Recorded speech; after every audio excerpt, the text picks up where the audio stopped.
Number 35. If you're using Google Maps, then instead of just constantly double tapping to zoom in, you can actually double tap once and then slide up accordingly. Google Keyboard, or Gboard, allows you to take a photo of yourself and then turn it into personalized stickers that you can use on almost every social media. You might have heard of Google Lens. It's something not a lot of people talk about, but it's been silently getting smarter over the last year. You can not just use it to scan everything from famous buildings to fruits and vegetables, but you can now even translate text in real time, and the app uses augmented reality to overlay it into the real world. It's not quite at the bleeding edge of technology, but still pretty cool. But what I think is even cooler is the fact that you can take a photo of text and then this instantly becomes editable. You can copy it, share it, or even find out more about specific parts of it. Now, when it comes to Google Assistant, you probably fall into one of two categories. You either never use it at all, or it's a massive part of your life and you're an everyday user. For those of you falling into that category of people who never touch it at all, you might not know that it can replicate the functionality of a lot of your possibly existing applications. For example, you don't need Shazam at all. All you need to do is to ask your assistant, "What song is this?" and it'll tell you. Something I've personally started playing around with is remotely controlling my phone. You can use the assistant to toggle your Wi-Fi, Bluetooth, and so on, plus even open third-party applications.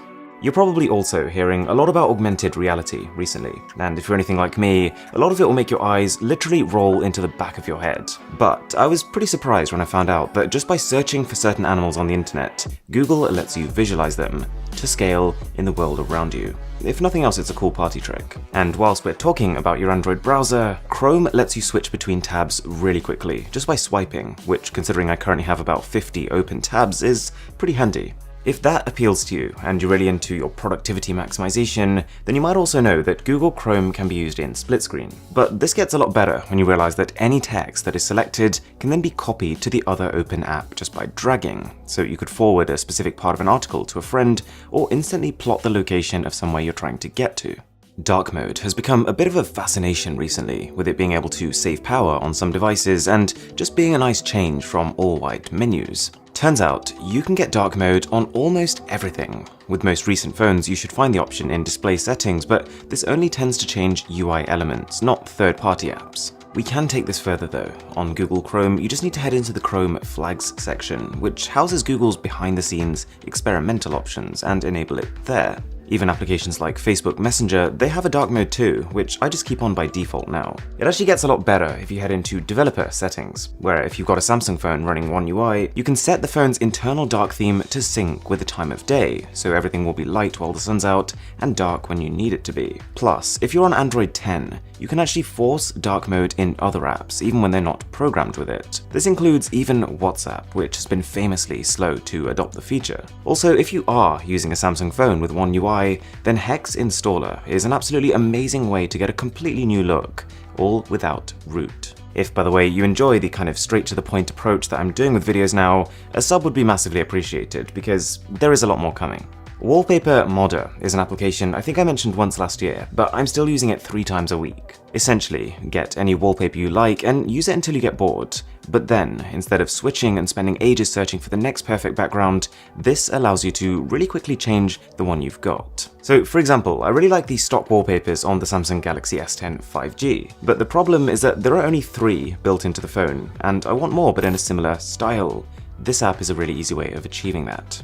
If you're the kind of person who takes a lot of screenshots, you've probably at some point experienced a hand juggle like this. It doesn't help that I'm using one of the biggest phones out there, but you see my point.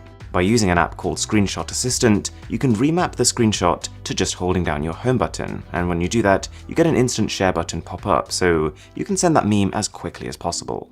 Okay, back to the assistant, and you probably know Google loves hiding Easter eggs inside their products and not really telling anyone, just letting people find them. In the past, I've showed you that telling it "I'm feeling lucky" will bring up a full multiplayer quiz, but there's a lot more. You can actually ask for specific quizzes based on things you're interested in, for example video games or songs, and you can play quite a few multiplayer games, including one called Brainstormer and one called Ding Dong Coconut, which is such a Google thing to do.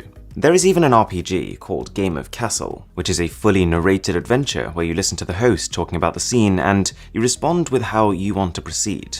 I also just really like the option to ask Assistant to tell me something funny. It'll bring out one of those kind of cringy but also kind of endearing jokes, and the cool bit is you can actually schedule it to send one every day of the week. Oh yeah, one last Assistant trick. you can tell it to remember stuff. So for example, remember I've left my wallet in my jacket pocket, or remember that I have indeed locked the front door on my way out, and at some point in the future you can tell it to remind you. Notify Buddy is an application that gives you your notification LED back. This is a feature that a lot of phones are losing now with the move to borderless displays, but this app uses the pixels inside your screen to recreate that functionality. I would say it still feels a bit beta in that it's lacking some important features, but it does give you fine control over color and which applications to apply to.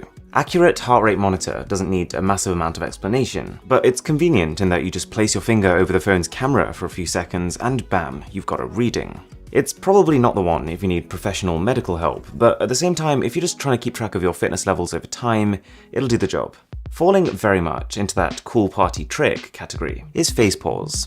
Installing this application allows you to pause games and videos just by looking away. It's not something I'm personally going to use, but I could see the appeal. Moving on, I've already shown you some of the cool stuff that Gboard can do, but there's also a lot of useful stuff, the kind of stuff that actually made me switch to using it as my primary keyboard. If you hold the Enter key, it becomes a mini keyboard for one-handed use. If you then press this icon here, you can freely move the keyboard around within the entire bottom half of your phone. And if you want full control, you tap these three dots and select Floating. It can then be any size and anywhere.